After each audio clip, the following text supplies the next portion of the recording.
Hello and welcome to an episode that deals with use of video broadcast, video standards, NTSC, PAL, CCAM and HDTV. Television pictures, serials and documentaries educate us, provide information and entertain all. The world has become a global village. How does television picture reach us? How do we find the same picture quality across various receivers? Today we shall discuss various television standards in this episode. The subject expert today is Sabha Parveen and I am Sakshi Mandwal. Sabha Parveen is Assistant Engineer in Electronic and Telecommunication at Anwar Jamal Kidwai Mass Communication Research Center, Jamia Millia Islamia. In today's session, we shall cover some basics of television like frame, lines, timing, aspect ratio, etc. Adding color to monochrome television and properties of color. World television standards. Digital broadcasting. Television broadcast commenced approximately 60 years ago. The knowledge gained over the years has helped evolve better standards. As a result, the US, which saw the birth of widespread commercial television broadcasts, evolved the first system, which predictably is also the most primitive. Before we consider different television systems, we need to take an understanding of the basics of television transmission.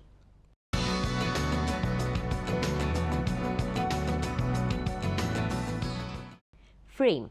A television transmission consists of a series of rapidly changing pictures which convey to the viewer an illusion of continuous motion. The pictures need to flash at a rate of more than 16 pictures per second as per the perception of the eye into seeing continuous motion. Each of these rapidly changing pictures is termed frame.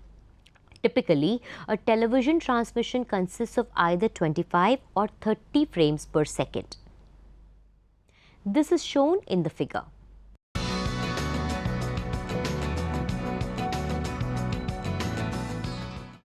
Lines. Each picture consists of several closely spaced lines. The lines are scanned, written from left to right and from the top of the screen to the bottom of the screen. Typically, a TV picture consists of 525 or 625 lines. In view of the large number of lines, if all lines were written one after the other on the screen, the picture would begin to fade at the top of the screen by the time the last few lines at the bottom of the screen are written. To avoid this, the first frame carries only the odd numbered lines, that is, line numbers 1, 3, 5, etc. The next frame carries only even numbered lines, for example, line numbers 2, 4, 6, etc. In this manner, successive frames carry the odd and even numbered lines. This provides a uniform intensity to the picture and is called interlacing and indicated in the figure.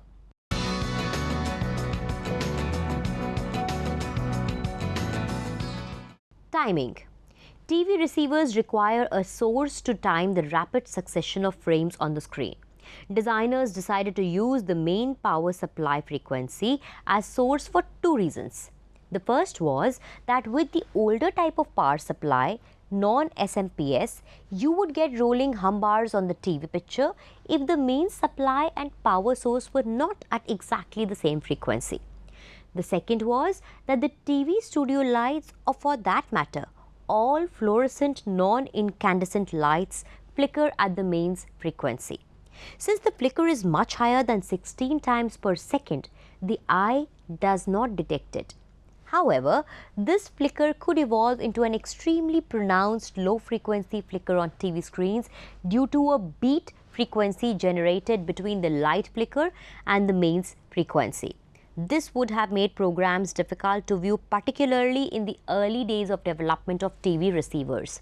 There are two mains power frequency widely used around the world, 50 Hz and 60 Hz. This immediately divided the world TV system into two distinct camps, the 25 frames per second camp, 50 Hz, and the 30 frames per second camp, 60 Hz. Later, the 60 Hz camp made a small adjustment and changed the field rate to 59.94 Hz when they added color to the signals.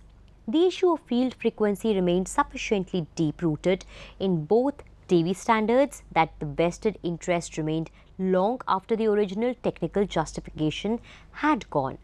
The biggest compatibility problems between TV standards remain related to the field rate. These are also the hardest problems to solve.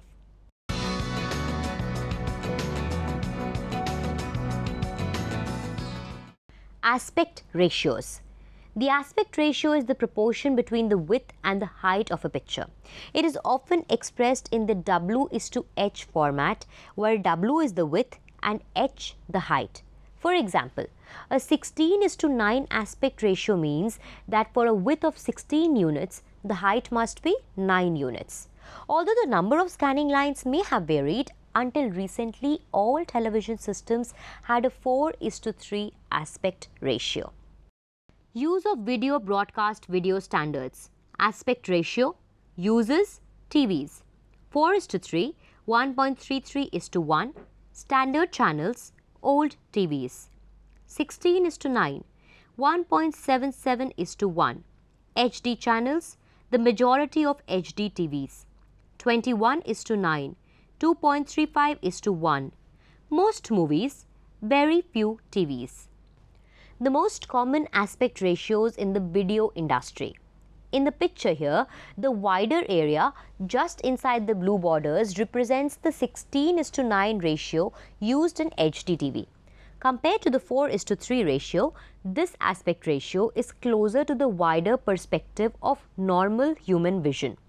Most televisions and computer monitors currently available have an aspect ratio of 16:9, which fits perfectly the high-definition television shows. However, movies are usually filmed with a ratio of 21:9, which results in black bars at the top and bottom of the picture. To fix this, some manufacturers are producing televisions with a 21:9 format, also called cinema wide. The table shows the most common aspect ratios.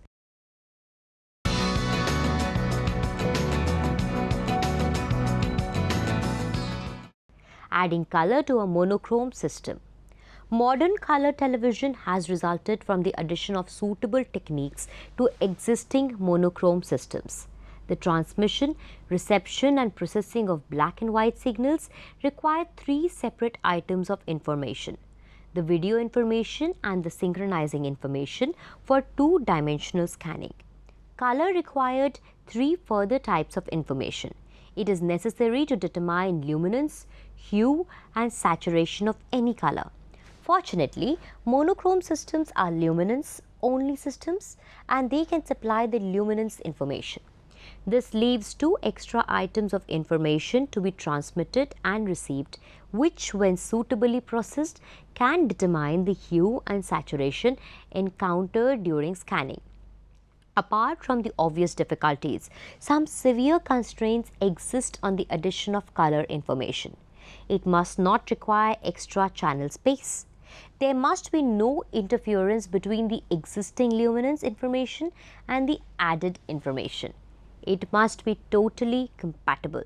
That is, a monochrome receiver must display a color transmission in black and white, and a color receiver must be capable of displaying a monochrome transmission in black and white.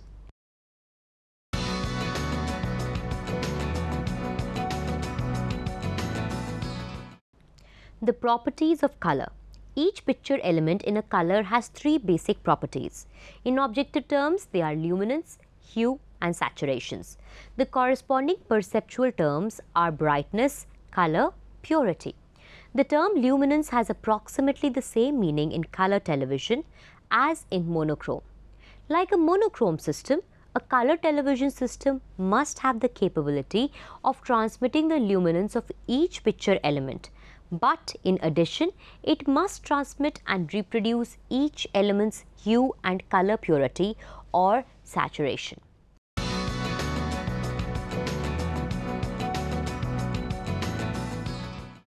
World TV standards. A number of TV standards now coexist worldwide. A TV program produced in one country can't automatically be viewed in many other countries without converting it to a different technical standard. These technical differences relate to both incompatibilities in equipment and in the approach to broadcasting the audio and video signals. Some 14 different SDTV standard definition broadcast TV standards have been used at different times throughout the world. The present color television systems are fundamentally based on the work of the National Television Systems Committee (NTSC) in the USA in 1951 to 1953. The committee, formed by some of the leading research laboratories, had the aim to evolve a color television system that would be compatible with the existing black and white television system. The black and white receivers must be able to receive the color transmissions, and the color TV receivers must be able to receive the black and white transmissions. This required that the additional color information sent in the color TV system must be accommodated in the same channel bandwidth carrying the black and white information. The worldwide color television broadcast works on three basic standards: NTSC, National Television System Committee; SECAM, Sequential Color and Memory; PAL, Phase Alternating Line.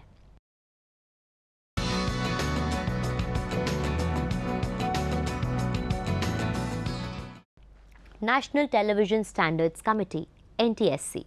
In the NTSC system, requirements were indigenously fulfilled, albeit in a complicated way. That is why some parts of the system appear rather circumstantial. The ideas used to make the system compatible are indeed ingenious and fascinating, even in retrospect today. It may be noted that if television had started with color right in the beginning, the system would have been much simpler. In the NTSC system, the three primary color signals R, G and B from the three camera tubes are combined to obtain the luminance signal, which is useful for the black and white compatibility. Two more signals, called the chrominance signals, representing the hue and saturation of the color, are derived from these RGB signals. These chrominance signals with limited bandwidth modulate an auxiliary carrier near the upper end of the video band. This subcarrier is so chosen that the spectral energy of the sideband of the carrier can be interleaved in the gaps existing in the black and white spectrum. The combined video signal is then transmitted on the standard TV channels. At the receiver, a corresponding reverse process takes place to obtain the RGB signals that control the beam currents of a tricolor picture tube. The NTSC system is highly sensitive to phase errors in the subcarrier containing the color information. Modified systems based on the same theoretical considerations of the NTSC, but avoiding the great phase sensitivity, was introduced in France under the name SECAM system in 1958, while in Germany the PAL system was developed, in which the phase errors are cancelled by alternating the phase for every other line. The various parameters of the NTSC standards are: National Television System Committee, lines or field 525 by 60, horizontal frequency 15.734 kHz, vertical frequency 60 Hz, color subcarrier frequency 3.579545 MHz, video bandwidth 4.2 MHz, sound carrier 4.5 MHz.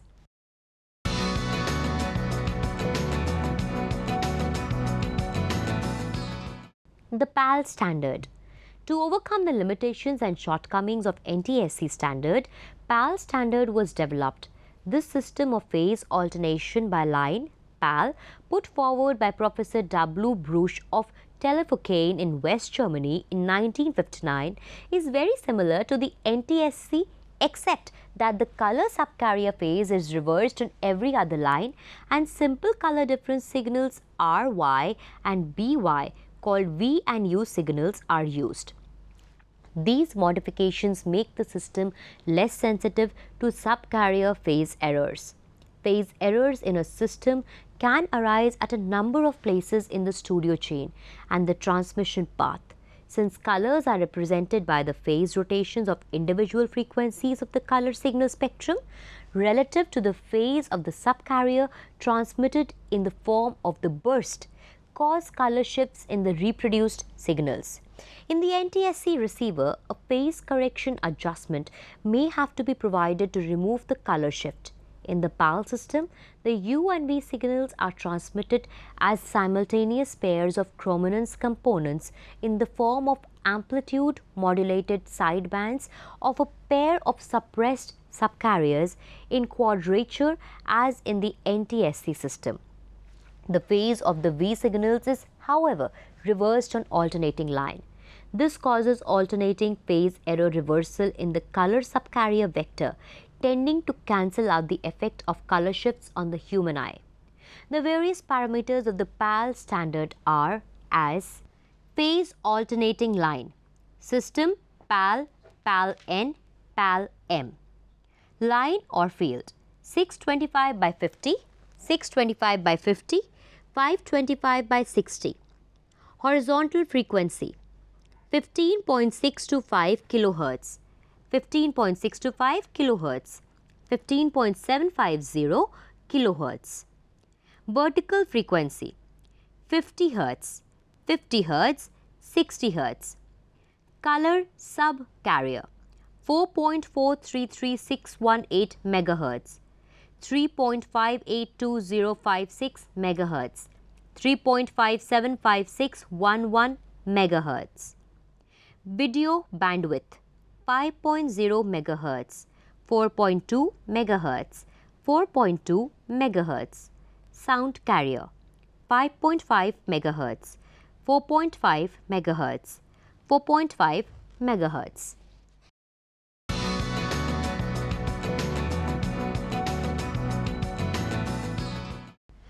The CCAM standard.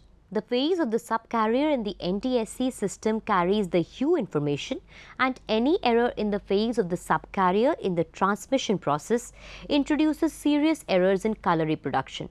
To avoid this problem arising out of the subcarrier carrying both the chrominance signals simultaneously, HD France proposed the CCAM, Sequential Color a Memoir, system in France in 1958. The system rested on the same theoretical principles of the NTSC system, but the two chrominance signals are transmitted on alternate lines in sequence 4. As a result, half of the color information is lost on each line. This reduces the color sharpness in the vertical direction. This, however, is of not much loss as far as the perception of the eye goes. In the NTSC system, although the horizontal color resolution is reduced by limiting the bandwidth of the I and Q signals, the resolution in the vertical direction is maintained to the full as determined by the number of scanning lines. In the CCAM system, the color resolution is reduced in the vertical direction also within tolerable limits of the eye. In the CCAM encoder, the RY and BY signals band limited to 1.5 MHz are applied to the FM modulator alternately via an electronic commutator.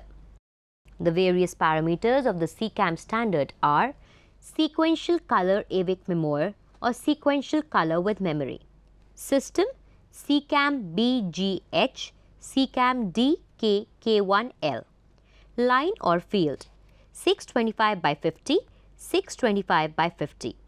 Horizontal frequency 15.625 kHz, 15.625 kHz. Vertical frequency 50 Hz, 50 Hz. Video bandwidth 5.0 MHz, 6.0 MHz. Sound carrier 5.5 MHz, 6.5 MHz.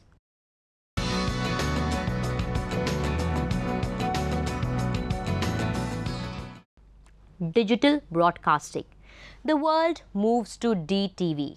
By 2014, the majority of countries in the world had switched from analog to digital broadcasting. Digital TV has numerous advantages. It uses a more efficient transmission technology, allowing for improved picture and sound quality. In addition, digital signals provide more programming options through the use of multiple digital subchannels, channels of information within the basic broadcast signal. Compared to analog signals, digital broadcast signals react differently to interference. Common problems with over-the-air analog television include ghosting of images, seeing multiple faint images at the same time, note photo, noise or snow because of a weak signal, etc. Changes in analog signal reception result from factors such as a poor or misdirected antenna and changing weather conditions. But even under these conditions, an analog signal may still be viewable and you may still hear the sound. Digital television transmissions are more demanding. The nature of digital TV results in a perfect picture initially until the receiving equipment starts picking up interference or the signal is too weak to decode. With poor reception, some digital receivers will show a blocky video or a garbled picture with significant damage. Other receivers may go directly from a perfect picture to no picture at all. This phenomena is known as the digital cliff effect. The first country to make a complete switch to the digital over-the-air terrestrial broadcasting was Luxembourg in 2006. Shortly thereafter, the Netherlands made the switch. Finland, Andorra, Sweden and Switzerland followed in 2007. In June 2009, major broadcast stations in the United States switched to DTV. Some countries don't plan a complete analog to digital transition until around 2020. As shown in the illustration, there are 4 basic international standards for digital broadcasting. The United States and Canada use the ATSC, Advanced Television Systems Committee standard. One of the major differences between analog and digital TV is the number of horizontal scanning lines that make up the picture. The greater number of lines, the more picture detail is possible. The table summarizes this. Standards: SDTV analog, HDTV digital. Total lines: 525, 1125. Active lines: 480 to 486, maximum visible on the screen. 1080, maximum visible on the screen. Sound: 2 channels, stereo. 5.1 channels, surround sound. Max resolution: 720 into 486, 1920 into 1080. As you can see, the ATSC standard is capable of 16:9 images up to 1920 by 1080 pixels in size and resolution. This is more than 6 times the display resolution of the analog standard. In addition, many different image sizes and line standards can be supported. These include standard definition 480i, interlace that are compatible with existing NTSC sets, enhanced definition 480p, progressive, about the same quality as current DVDs, high definition 720p, high definition 1080i, the highest definition currently being broadcast, high definition 1080p, Blu-ray equipment and a few cable operators. Differences in detail. Compare the screen enlargements shown here that represent HDTV on the left and the standard NTSC systems on the right. When projected on a 16:9 foot screen and observed from normal viewing distance, the picture detail in good 1080p HDTV systems appears to equal or better than attained by projected 35 mm motion picture film. HDTV can be converted to film and projected in a theatre without most patrons realizing they're seeing video. The enlarged illustrations on the left above show the relative pixel detail of SDTV and HDTV. The illustrations assume a 40-inch TV screen. SDTV produces an image with about 2 lakh pixel picture points. HDTV increases that by a factor of about 10 to 2 million pixels. Ultra high definition. There are now 2 additional levels of sharpness beyond HDTV. In 2013, ultra high definition sets and monitors started appearing. These are divided into 2 levels: 2K with 2048 pixel lines and 4K with 4096 pixel lines. Pixel stands for pixel element. However, it's been shown that average TV viewers can't discern the difference between them and HD TV at normal TV set viewing distances. It is only when 2K and 4K images are projected on a large screen that the difference in detail becomes obvious. Converting widescreen formats. Production facilities make the conversion of 16:9 HDTV or DTV images to the standard 4:3 aspect ratio in the same way they convert widescreen films to HDTV. Three approaches are used. First is when the conversion involves cutting off the sides of 16:9 image to a narrower 4:3 size. We refer to this as an edge crop or 4:3 center cut. If we shoot the original HDTV or DTV or widescreen film with the narrower 4:3 cutoff area in mind, losing the information at the sides of the picture should not be an issue. This is the area on each side of the red box in the photo, which, as noted, is referred to as a center cut of the full 16:9 raster.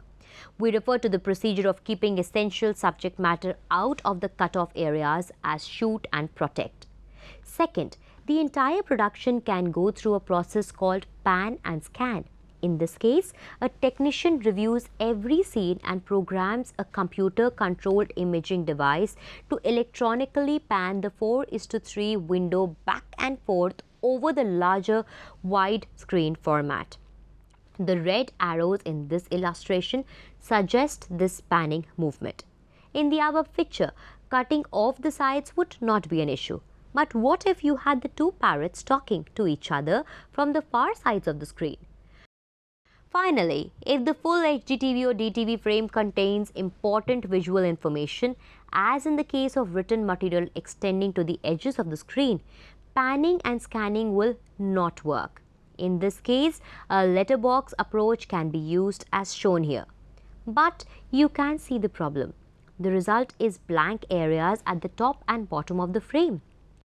Often, we reserve the letterbox approach for the opening titles and closing credits of a production, and pan and scan is used for the remainder.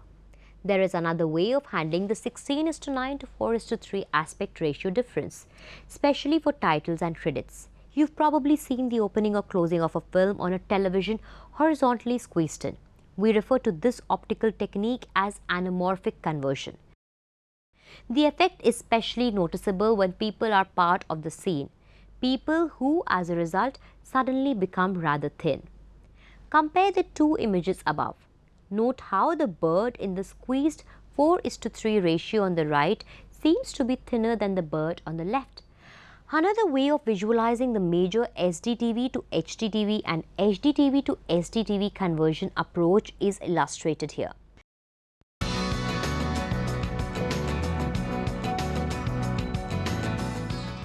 Recap. In today's episode, we discussed some basic fundamentals like frame, lines, timing, and the aspect ratio of the television. Besides the basic fundamentals, we also discussed the world television standards, including the digital broadcasting standards. Hope you enjoyed this episode. That's all for today. Thank you and goodbye.